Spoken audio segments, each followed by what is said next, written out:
welcome to Wolf Farms. I'm Dawn, also known as Knittin' Wolf. And I'm James, also known as Wolf Photo. This podcast is brought to you by Wolf Farms. You can find us on the internet at wolffarms.net. This month's scent of the month at Wolf Farms is World's Best Coffee. This is a good choice for Father's Day, but seeing that Father's Day is here and now, for those that are coffee addicts, you can start your day off with the soap, get a nice fresh smell of coffee as you shower, and then you got the lotion to carry you through, or the lip balms. So, or little travelable candles. You know, you have. I think it's so cute. Have your choice to keep you going through the day. So if you love the smell of coffee and the taste and everything, then you got to try these things out. I also wanted to point out that we have added 2 new lip balms to the store as of this weekend. So we've got now our pomegranate. Let it focus in here. Focus. There we go. Pomegranate. That's an American wedding. Yes, it is. And blueberry. So we now have pomegranate and blueberry in the shops. For those that like the lip balm, come try these out. These are new to the store. Jenna's going to be very happy. Yeah. So Jenna, blueberries there. But she wants the lotion and soap and all that. Yeah, we'll be working on getting the blueberry soap put together, and we've been kind of out of it this week for dealing with cold, actually stomach flu. Cold, my butt. Yeah, stomach flu. Cold. So bad. Yeah. Bad stomach flu. Yeah. So anyways, back to the World's Best Coffee. 25% off till the end of the month. Then next month we'll have a new scent of the month. So give it a try, and I'm sure you'll be happy. So, well, let's get things underway. You were just, I thought, what else are you going to talk about? World's Best Coffee. No, that's it. Just to see, I must have got a sniff, and I'm like, the caffeine's rolling through my veins. So we want to answer the questions, a couple questions about the 3,000 in the 3,000 member thread. One of the questions, good, that's one of the questions was if we ever would consider using goat's milk in our soaps and products. It's so crochet. It was one of those little miniature ones that looked like you could barely fit your body in it. The smart cars. And it looks like a little. Yeah. Jimmy had little micro toys. Yeah, they don't put goat milk in those cars either. So, actually, goat's milk. Actually, our products we've always kind of geared towards the sensitive, skin sensitivity. That's how we really started, was basically because of Dawn's skin allergies. And we found that the vegetable-based oils and stuff are more natural for the body to handle, So we've always done 100% vegetable oil. There's no animal products in any of our products at all. So adding goat's milk, probably not. I think the product that we have now addresses the intent, which is to make it as natural and non-irritant to the skin. So probably at this point in time, no, probably not going to be adding goat's milk. There's some other things that like some of the oils. What are those that we considered using?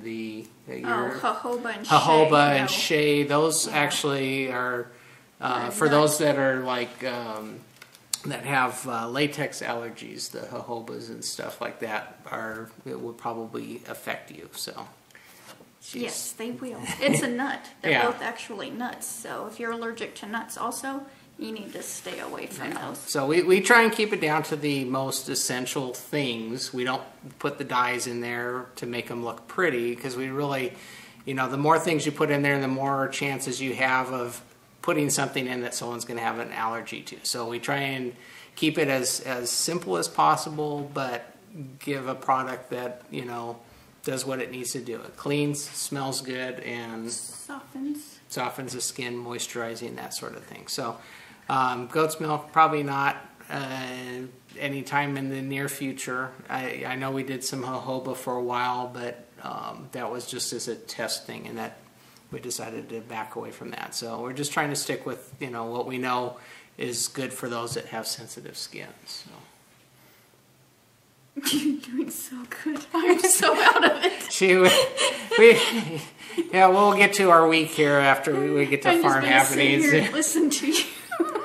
And there was another question, the gluten. Yeah. Our products don't have gluten. We basically have in our products is basically the vegetable-based oils. Which are coconut, palm kernel, and olive oil. Yeah. You could actually eat it.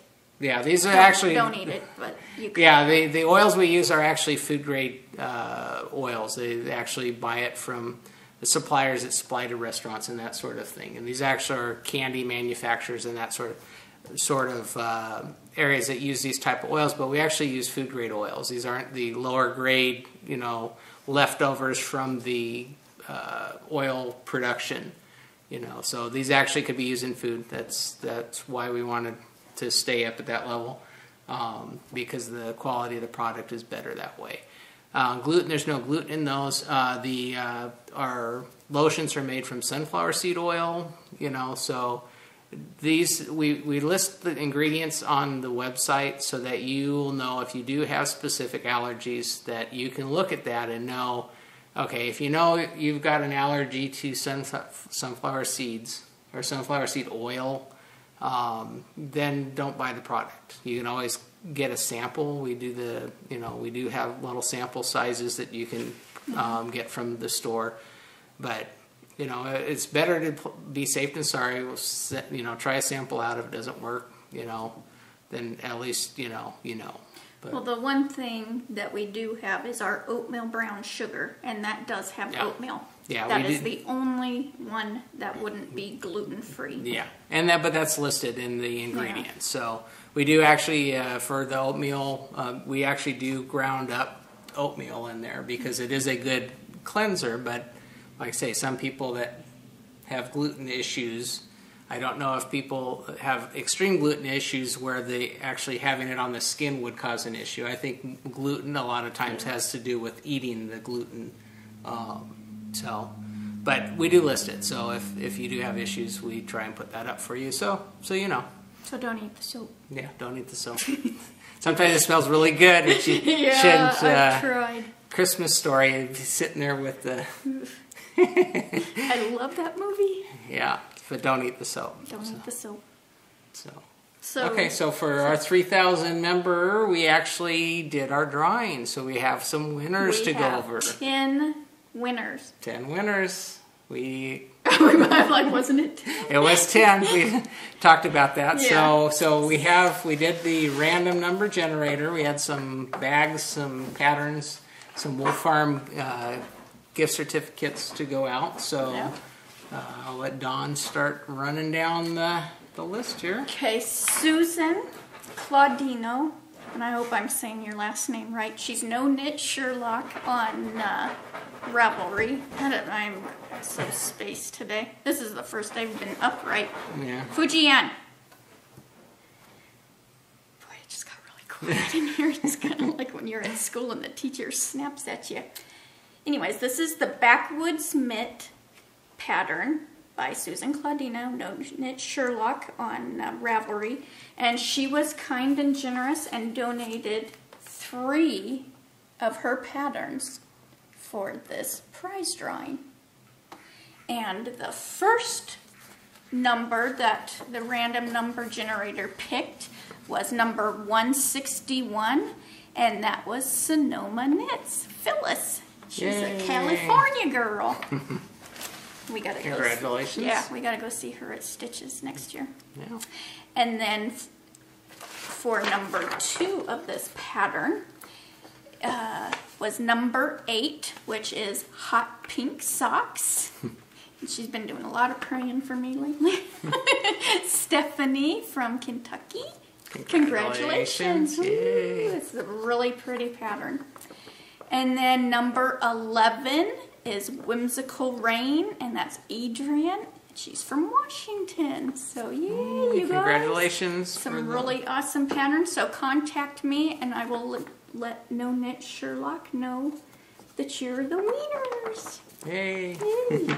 That was so nice. Mm-hmm. Yeah, we had a lot of people that donated to this, as you know, just generous and kind to give us some prizes to give out to the people that watch and follow along with us at Wolf Farms here. So.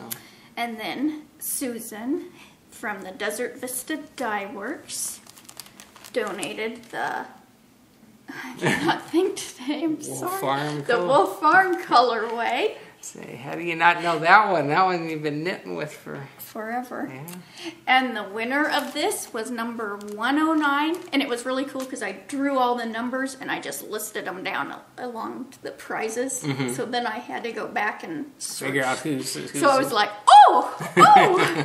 So Blogless Carla, you are the winner, and Carla is from Illinois. Yay. So get in touch with me and we can get this out to you. Mm-hmm. It knits up really, really cool. You've seen it forever on the podcast. And then, it's the chicken bag first. Apple Blossom SF of the Apple Blossom and You podcast made 2 project bags. This is the chicken bag, which is really, really cute. And the number of that was number 58, which is Knit and Spin Deb. Debbie from Michigan. You get the chicken bag, Debbie. Yay. So cute.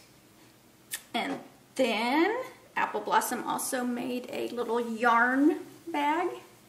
Just really cute how she did the coordinating little fabrics. Cool. And that was number 145, Knitting Mary B from Wisconsin. Congratulations. A lot of these are all right in the mid. It's like, it must be that's where all the knitters live. I think so. Yeah. Yeah. So congratulations. And then we're giving away 4 Wolf Farm gift certificates. The first 2 are $10 gift certificates.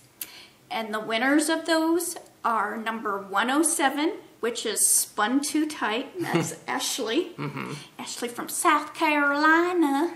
And she has a podcast, which is Spinner's World. Okay. WHIRLED. Her and Dory. So yay, Ashley.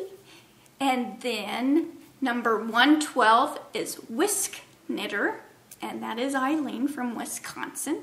Then we already have another Wisconsin. Yeah. See, I told you all. You all are we're ganging up over there. So, yay. Congratulations. And then for Wolf Farm gift certificate in the $5 value, we have 2 winners, which is number 54, which is Jen's Cows, and she's from Kansas. So you got to get the twin on that one. So yay! And I talked to her a lot on Park. And then number 143 is Woe Is Me, and that's Wendy from California. Right. So we actually had 2 Californias. Yeah. Well, congratulations to all our winners. Get in touch with Dawn, and she will get the information we need to get these prizes out to you. You know, some of them, like the patterns, I think will come from the designer directly, and then everything else will mail out as soon as we hear back from you. We'll get those in the mail as soon as we can get your information. I'll let you hear it first on the podcast. I usually give it a week before I'll link your name because I want you to be surprised. Because you're always like, oh, well, that was my name. Yeah, so once you hear, then get in touch with Dawn, and we'll get that packaged up and out in the mail for you. So congratulations, and thanks for being part of our 3,000 members on Ravelry. I mean, that's great that we have so many people that are part of our group, and you know that you guys are active participants, and you know giving us feedback and helping us improve what we do here on the podcast and in the stores. So, that was fun. 3,000, yeah. Now on to 4. Come on, guys. Forget 4. Let's just go for 5. So, well, I guess this would be a good time. welcome to all of the new viewers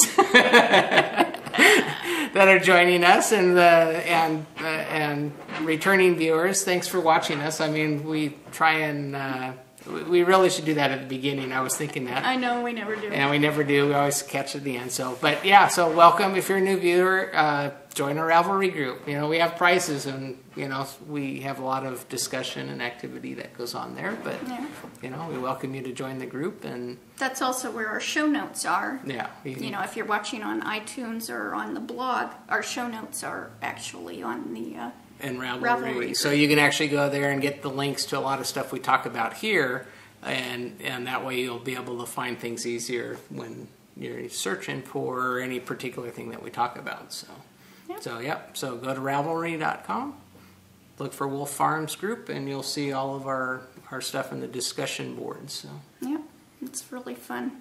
Yeah, the knitter's world. Spinners. And spinners and crocheters. Oh, I thought you were talking about her podcast again, World. No, I'm talking about Ravelry in general. Let's see, we've had a rough week. Let's get to telling you all about it. Well, this is the first time I've been upright. Let's get going with farm happenings. Since Monday last week, we've been sick, and more than just a cold. It's been like a stomach flu, and I started it. I woke up Monday morning, and I was in bed for 2 days, and then after 2 days, it was her turn to be in bed for 2 days, and then it lingers. So, you know, today is actually, I'm feeling halfway decent, you know, but it's been a full week, and she's 2 days behind me, so she's dragging. Yeah, I'm ready for a nap. So I'm forcing her to go on my podcast here so that we can get something up and you guys won't be disappointed. So. And we're not recording in the toilet like I told a bunch of them. Yeah, there wasn't enough room for the tripod. So. Yeah, sorry. So anyway, so our farm happening, we didn't get a whole lot done in terms of stuff around here other than a lot of rest and I never am a good rest. When she gets sick, she's still off trying to do everything that needs to be done, and she was actually in bed for 2 days, and that says a lot when she actually stops doing stuff. No, it was 2 days that you were actually in bed, and then the third day was you were trying to do stuff again. So that's when I know she's feeling a little better, is when she's trying to do stuff. Then I got to stop her and put her back to bed. So anyway, so that was our week on the farm. So no pig. Yeah, we're not having a farmer gym. We're not having the new pig chateau, pig palace tour. We did want to update you on Sadie, our new addition to Wolf Farms here. If you saw last week's podcast, you saw that we got a new dog on the farm, and so she's still trying to get used to her environment. She was in a kennel environment for basically all her life, and so she's not. She just, I don't think, knows what to do with having free reign of the house, and so I mean, she's getting a little more friendly, you know. She wiggles her tail, wagging her tail and stuff, but I think she's still trying to get used to just her surroundings, and but she's a good dog. Quite a bit of bonding with her. Yeah, she sleeps between our pillows. Her safe spot is on our bed between the pillows, and she stays there all day long, and so. She occasionally in the evening will come out and sit with us out here, and she sat on the couch with me during the week. It was like Wednesday or Thursday she actually got up on the couch and sat on my lap. But usually she just stays in the room. I think that's her safe spot, and she ventures out only on occasion, and so we're trying to get her more comfortable. And she's not having any accidents. No, we just have to take her. To the potty. We have to take her over to where she's supposed to go, and then eating too is also a. Now that's been a big problem. She doesn't want to eat, so we have to help her. She'll eat if I hand feed it to her. But only the good Dick Van Patten, expensive Nature's Balance, you know. Yeah, we're trying to find what she likes, so that's always an adventure. Because the stuff that they gave us at the animal rescue where we got her from, that they said, oh, this is her favorite food, she won't eat. So it's like, I don't think that's what she was eating. What dog's gonna eat a sweet potato? Yeah, so I don't I don't think that what they were thinking was her favorite was get probably eaten by her siblings. Paid no attention. Yeah. So anyway, so she's getting along. She's doing okay. Just trying to get used to her environment, and you know, we're gonna now that we're feeling better, start kind of working with her to try and train her to, you know, just be more relaxed and comfortable, and you know, get used to the surroundings. Start taking her on walks and stuff like that to kind of. She did get a bath last week. Yeah. She liked the bath. She didn't like it in the sink. She loves pools. Yeah. She will jump in we have little duck and chicken pools, geese pools. Yeah. But she loves the pool. She'll jump in the water, and she likes doing that when she's outside. So the bath in the bathtub, she was fine. Yeah, she just didn't like being lifted into the sink the first time we tried. So. Yeah, she freaked. So, she's a clean puppy. Yeah, so she's clean. Critter free. Yeah. I've been itching all week from that. Yeah, well. So, in the coop. In the coop. Why don't you get started? Yep. You've got a lot in the coop. Yeah, because I was slaying. I had this on my headboard just so I could grab it this week. And this is my, I'm going to mess up that, Wrapped Up in May. My Desert Vista Dye Works. My socks. And size 1. And I think I did just, because I didn't even feel like knitting for days. I did one color. One stripe. One stripe. But it's knit 2, purl 2. It's for the cuff, and that's like, I don't feel like doing this. So you know she's sick when she won't even knit. Yeah. And there's been no spinning. Yeah. Things have been in a standstill. Yeah. So I did one stripe on that, and it's just, it was just fiddly. So I thought, I just need garter. So I thought, oh, my Lentilla, which is using Lentilla by Martina Bem, which is using the Dancing Dog Dye Works. Love My Nomies. Even Jimmy calls this the jelly bean yarn. Well, it's the same exact colors as the sour jelly beans. Yeah, I'm going to lose that. I lost that last week. This, I did quite a bit. Because it's twisting. Straight knitting. So, yeah. Once I was feeling a little better and even felt like knitting, here's my Dicky Doo way over here. So I did all that. It's pretty. Plus it's just so cheery. It was the perfect. Yeah, you tend to go to the bright and colorful. The perfect I feel icky. Yeah. Yeah. It's in my cute little Nomi bag. And Sadie really liked this yarn. Every time I got the hiccups. Every time I pulled it out, she would be like sniffing it. See, you got the dog that likes the yarns. Yeah. And she don't eat it. She's gonna help. And Dancing Dog Dye Works. Michelle just got a baby chihuahua this week. Little bitty white started chihuahua. Something. Yeah, because someone else Ginger, she got a little brown chocolate labby, Claire. He's got this little, he got like a road burn on his nose, so it's a little pink. But it reminds me of Stimpy. Yeah. My chocolate lab. Yeah. He was a good dog. He was kind of stupid, but... Stimpy wasn't stupid. Yeah, well... He woke you up when your blood sugar was low. He was, when he was a puppy, he was rambunctious, but that's lab. That's the lab. Well, it's because you had idiot roommates, too. He didn't like, the dog didn't like water. Because he got a bath that he didn't like. She was always hosing him. I wouldn't like it either. This dog would yelp when he saw water. Yeah, he was afraid of water. A lab afraid of water. But yeah, he was traumatized by her roommate. He was a good dog. I liked him. Yeah. I like dogs. You can see. So then, in my Slip Stitch Studio chicken bag, I know I'm gonna rewatch this, and I'm gonna have people's names all scattered because I think last week I said Desert Vista for my dancing dog, and it's the D.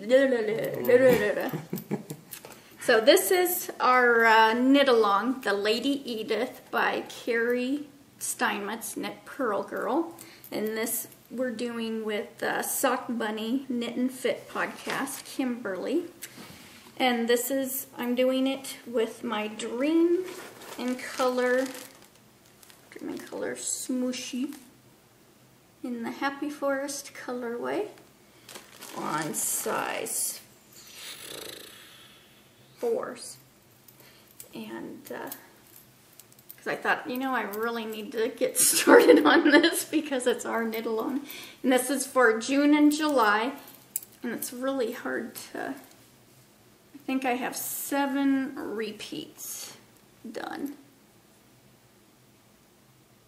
That's just really, I love this color. This is such a pretty, this is really rolling. So this will have to be really blocked. And I know she had an option to do more of the garter stitch on the edge.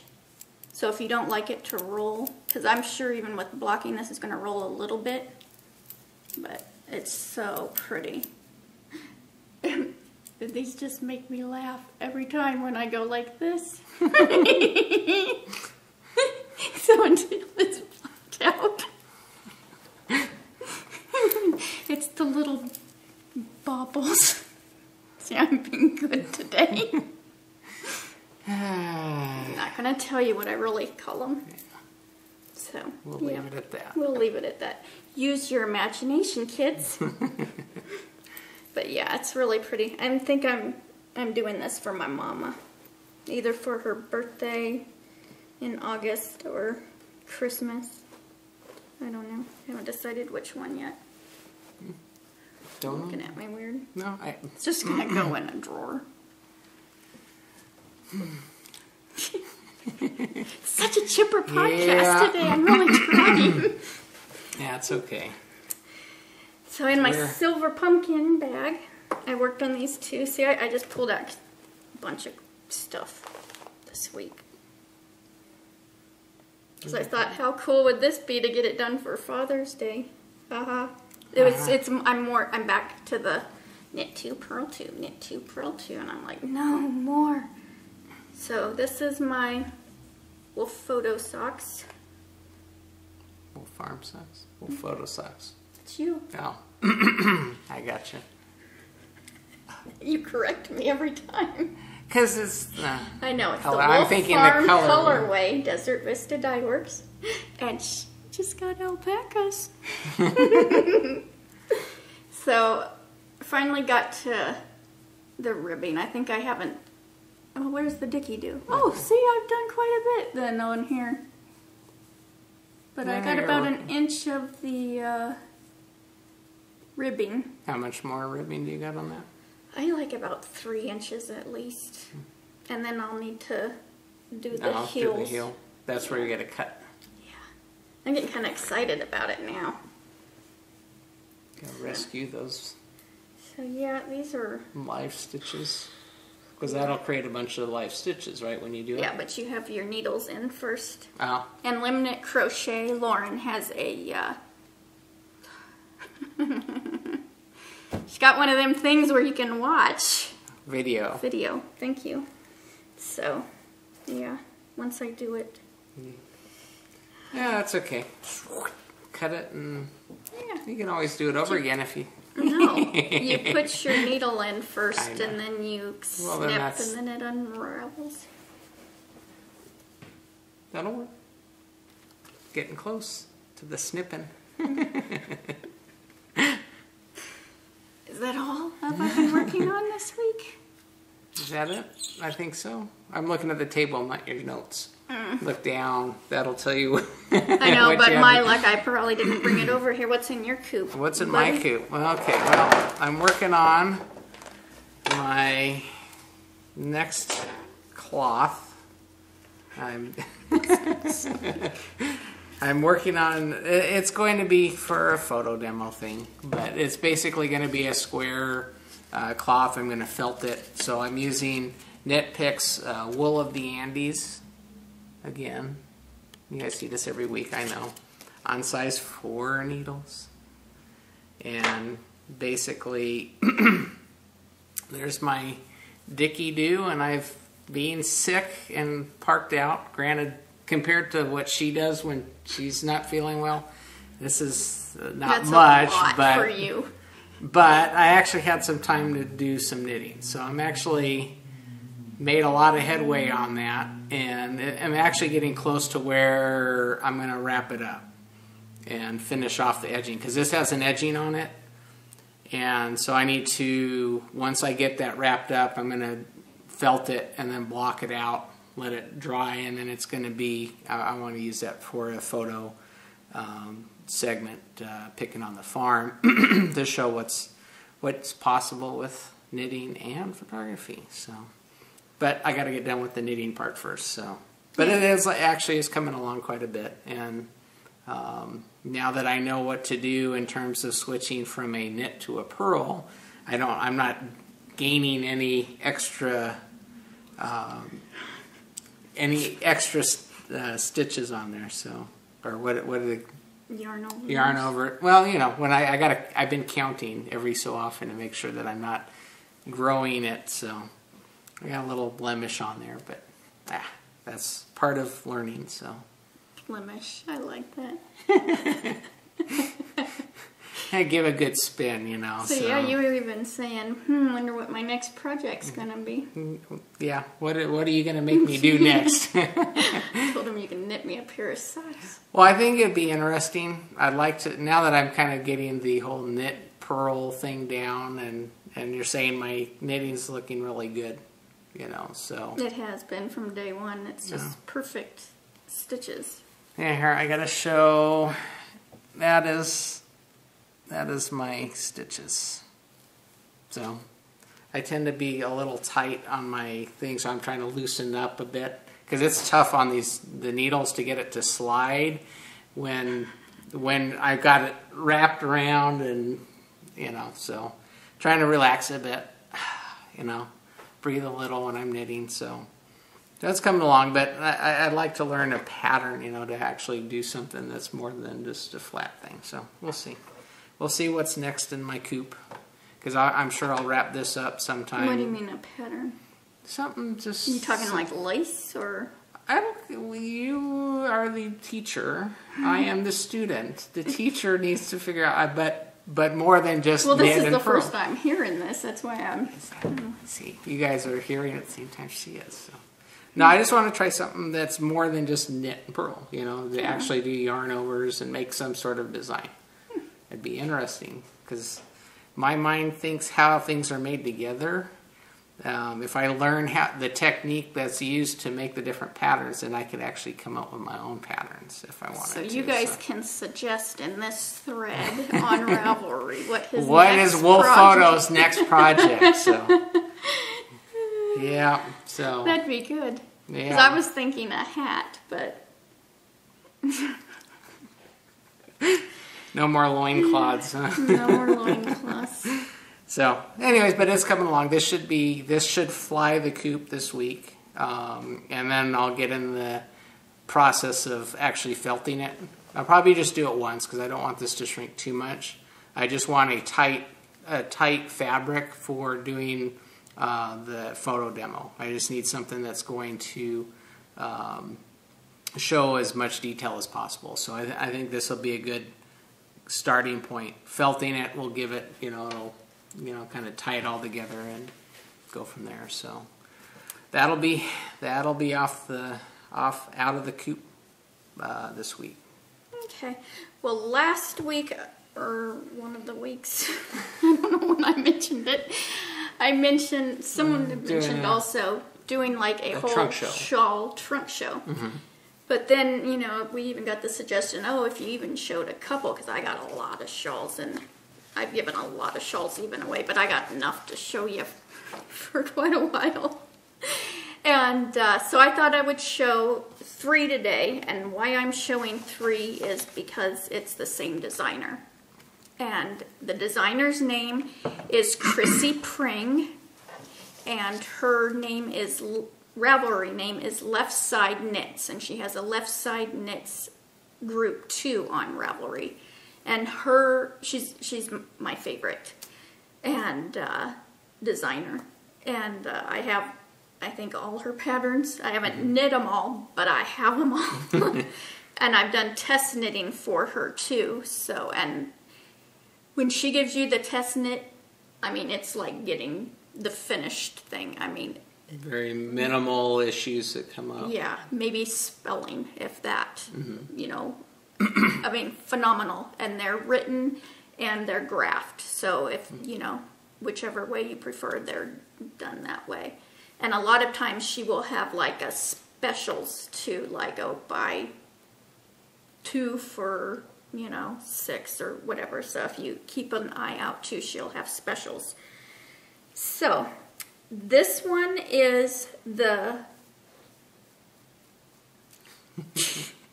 I don't want to get it wrong because I have a different name on Ravelry, what I call it. It's called Playful Plumage. And this I did with, sorry honey. That's okay. This I did with Volmise in the Orient. I'm just trying to show the whole thing without whacking you. In the Orient colorway, and it is so pretty. And why don't you hold it up? We'll show the pattern a bit here. Oh, you mean like closer? And you can kind of see the detail in the in the pattern itself. So pretty. So. Her patterns are so much fun, super well written. I love them. So that is one, and all her patterns I usually do on a size 6. And she has different yardage for different, you know, patterns, and they're awesome. She's awesome. Her ears are going to be burning. She's also on Twitter too. So that's the Playful Plumage, and then this is her Poseidon. I call it my golden Poseidon. I always wear this at Thanksgiving. I don't know why. This is fall colors. Yeah, this is done with Zen Yarn Garden in the Golden Dynasty colorway, and that colorway was actually a Wool Girl sock kit. But it had cashmere in it, and I thought, ooh, it's just too soft to, ooh, we look purple. Do we not look purple? No, we don't. Oh, we feel okay. And it is so soft. And this is also done on a size 6. And let's show up the detail of it. Yeah. So pretty. But, I mean, her shawls are pretty good shawls, too. You know, I mean, you can, you know, I generally wear them like this, you know, more as a scarfy cowl kind of thing. Very nice. Yeah, I love them. But, I mean, they're still, you know, big enough, too. You know, you can see where it, you know, I feel like a funky model or something here. So, there's that. Yes, and I already have yarn with her patterns bagged up, ready to go. Projects waiting to be done. Projects waiting, yeah. Yeah, one of them was going to be for your boss. Oh. And then this is the Chosen Path, and this is huge. Huge. Chosen Path, and this was done, it's a DK weight, and it's called Strand of Various. My niece that lives in New Mexico picked it out.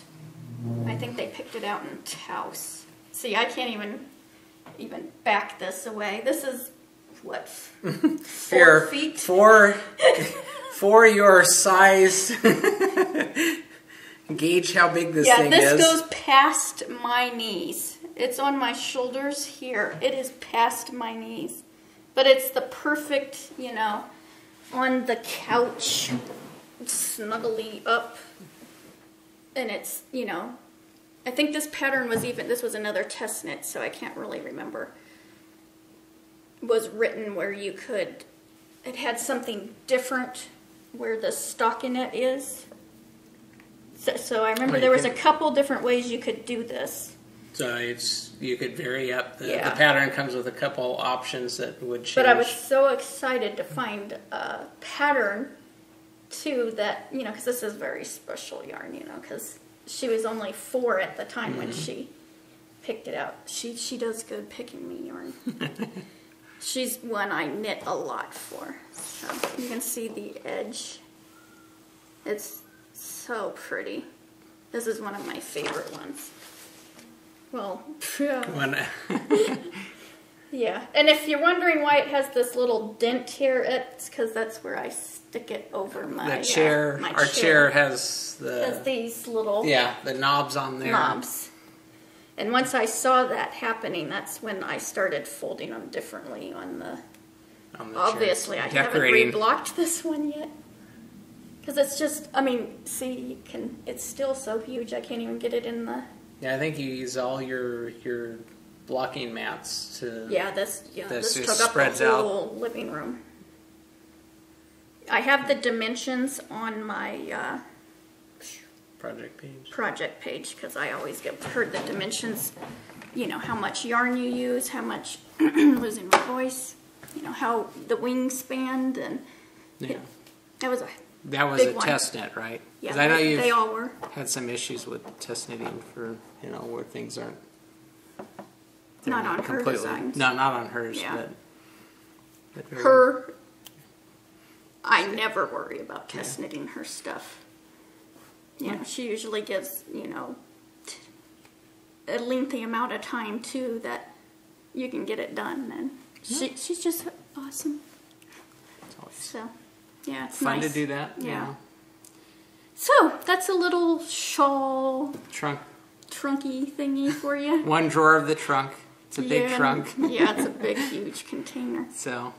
But yeah, no, that's a good way to, you can see some of the designer stuff worked up and see what it looks like in a finished, you know. I would recommend her to anybody, a beginner or whatever, because her patterns are just excellent. You know, if you're never knitted a chart, you can, you know, she has the written directions there so you can see, kind of compare and teach yourself how to read the chart. Yeah. So. You know, because it's just so well written. Yeah. So. Cool. Oh. Squeal like a pig. I just saw the time and I thought, oh, it's your time. No, not my time. Not yet. Lisa, she's L-L-E-A-V-I-D on Ravelry, because I wasn't going to screw that up. Liavid. Never mind. And she was cheering me up the other day and sent me a pattern, and it's Fidget the Dancing Dog by Jenna Kupar. And it is so cute. I've been wanting to knit this, but I'm going to do it in Sadie colors. I have alpaca. See, there I go again. See, I told you I always know what yarn's gonna go. So I'm going to do it, and then I'm going to have droopy ears. So knit those out a little more. Yeah. So it looks like Sadie. Yeah. So, yep. Yeah. So thank you, Lisa. I love it. I have no idea where I am on my notes. I'm like trying to talk. We're right here.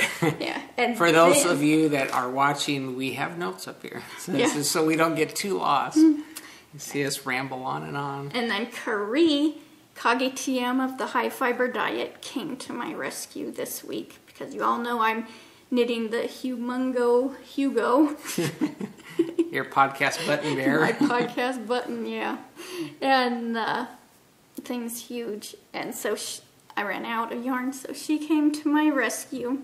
So this, I should be able to finish his head off and his arms. Yay. So I know you're worried about trying to come up with an alternative to using something else, and that helps. But then Carrie, which she didn't have to do this because it was already so sweet that she was saving my butt, sent me hand spun. And she is like master spinner. Hey, Carrie, my nail polish matches. I didn't even recognize that. It says OPI, Sparrow Me, the Drama. But yeah, it is gorgeous. And if you ever have spinning questions, you know, listen to her podcast because she gives really good info, or get on a VKN with her. I'm sure she's gonna smack me for just go email Carrie. But oh, it's so pretty. So yeah, very nice. It'll have to be something super special, and it's called Vanilla Blush. So thank you, Carrie. Yeah. That helped lift spirits when she was not feeling good this week. So yeah, you brought it into the room to me. Yeah. See, whenever there's a package with Dawn's name on it, I know I got to bring it in, and it's usually something that will brighten her day. So. Yep. And then we got sent a bag for a review, and Amy is going to be. She's This Mom Knits on Plurk, but she's This Mom Knits 2 on Ravelry. She's going to be opening a shop called Useful Things. EWESFUL. Oh wait, that has her address. Never mind. Useful things. So, and she's designing a knitting bag, and asked if I would be interested in reviewing it. Me love bags. So, yep. So here's the bag. And it's about 12 inches by, or is it about 14? By 10. Yeah, I'd say probably about. So a good size to hold. I think I'm going to put my sock blankie in here. That'd be perfect. Yeah. See, brain not working. So perfect little handles. So if you're just, I look like a dork here, but I mean if it's down here but you can't see the bag, you know, just be able to knit right from it. Right out of it, yeah. You know, and then a super nice magnetic. So, you know, it just, you don't even have to do anything, but it's super sturdy too. Yeah. You know, so that, I mean, you got to really open it. Then the front here has a huge pocket. This is one huge pocket. You could put your iPad, your Kindle, you know, it's perfect for a magazine, you know, or your pattern can go, you know, fit right into it and not get all crinkled up. And so that's that side. And on the, I guess I'll go right to the inside. It's nice and roomy. There's no pockets on the inside, so nothing's going to get caught, which I don't mind if there's pockets on the inside. I'm just telling you this one doesn't. Pretty coordinating fabric that matches the outside of the bag. And then on this, and then she's got her cute little thingy here. Little sheepy. And then on this side, see, this is just like the doohickey bag, you know? All the bells and whistles. The doohickey bag. Get your doohickey bag. Useful things. Is a zipper. So there's a zipper pouch here, which is perfect for your chibi needles, stitch markers, Wolf Farm lip gloss. So then There's 1, 2, 3, 4 pockets that you can put a pin. Pins. You can put pins. Wolf Farm lotions. Wolf Farm lotion. This one was bigger. Oh, okay, there we go. Wolf Farm lotion. Wolf Farm lotion. You could put your needles, you know, if you needed, had extra set of needles, you know, tape measures, you know. A lot of places to put your different items and stuff. So you almost don't even need a separate notion bag because it's already here. Yeah. You know, which won't get messed up with your project. Yeah. You know, because sometimes if you're knitting, you know, your you yarn, don't want to get caught on something. You know, a pen clip is in there if you know it get yanked out by the yarn. It's really genius design, and so I don't know when she's going to be opening her store. Well, we can let... Yeah, as soon as she does, I will, you know, let you know. But I didn't put stuff in it right now because I wanted to be able to show it, and I didn't want stuff dropping all over the place. So yep. Soon to come. Soon to come. So thank you so much, Amy. So, yep, it's really cool. Very nice. Yeah, definitely. That's for a larger project. And it was so cool. She has a whole tight letter here, you know, asking for my, you know, comments. And I can't even think of anything else I would recommend because I kind of talked to her even before she did it. Mm-hmm. So, you know, we were yakking back and forth. So. Oh, picking on the farm.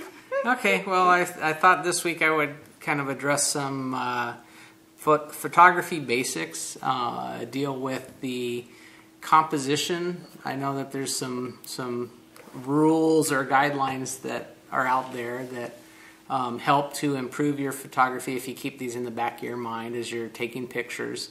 This is good. This works for basically anytime you're taking a picture. These are things that should be going in the back of your head, just things to think about. It's pretty much automatic for me. I think this way.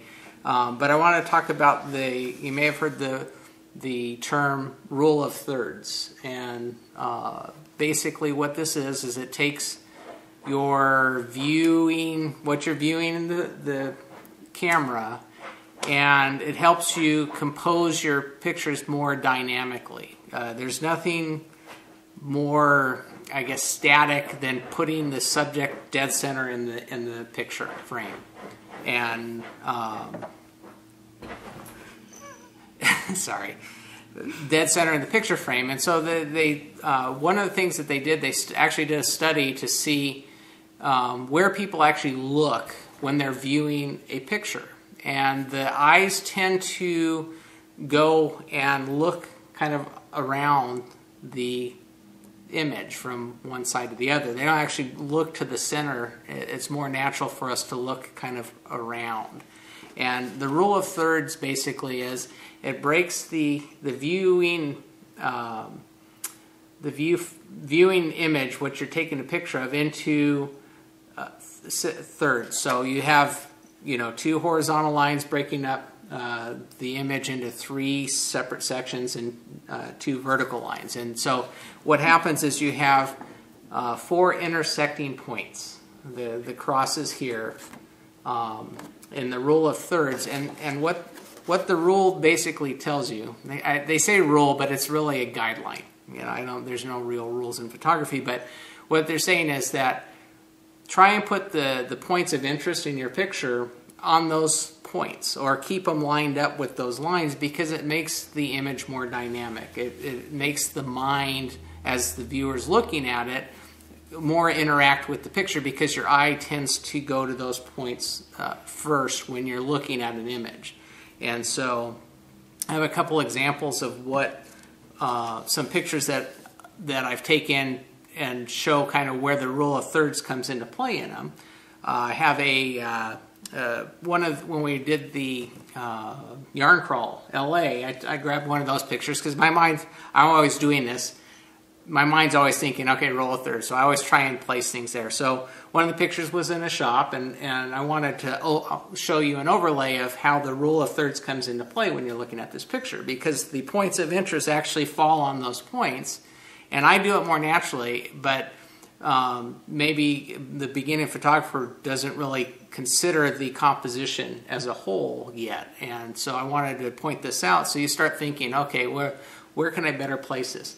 These are things that are good to think about when you're taking the picture, but can be slightly corrected in cropping. Like I talked about my last picking on the farm, is you can do some correction after the fact with some cropping to improve your pictures. But if you do it ahead of time, if you actually think about these things as you're doing your photography, then it would help to, you know, improve your pictures, require less cropping. You can basically come right from your camera and have something that's good and usable. So the picture where Dawn's in the store is basically, she lines up on one of the lines of the third, and she's handling yarn that's falling on another line and hitting those points of interest. So when you're actually doing some pictures, think about that as kind of a guideline, not a rule. I don't think there's any rules in photography. Otherwise, photography would everybody be an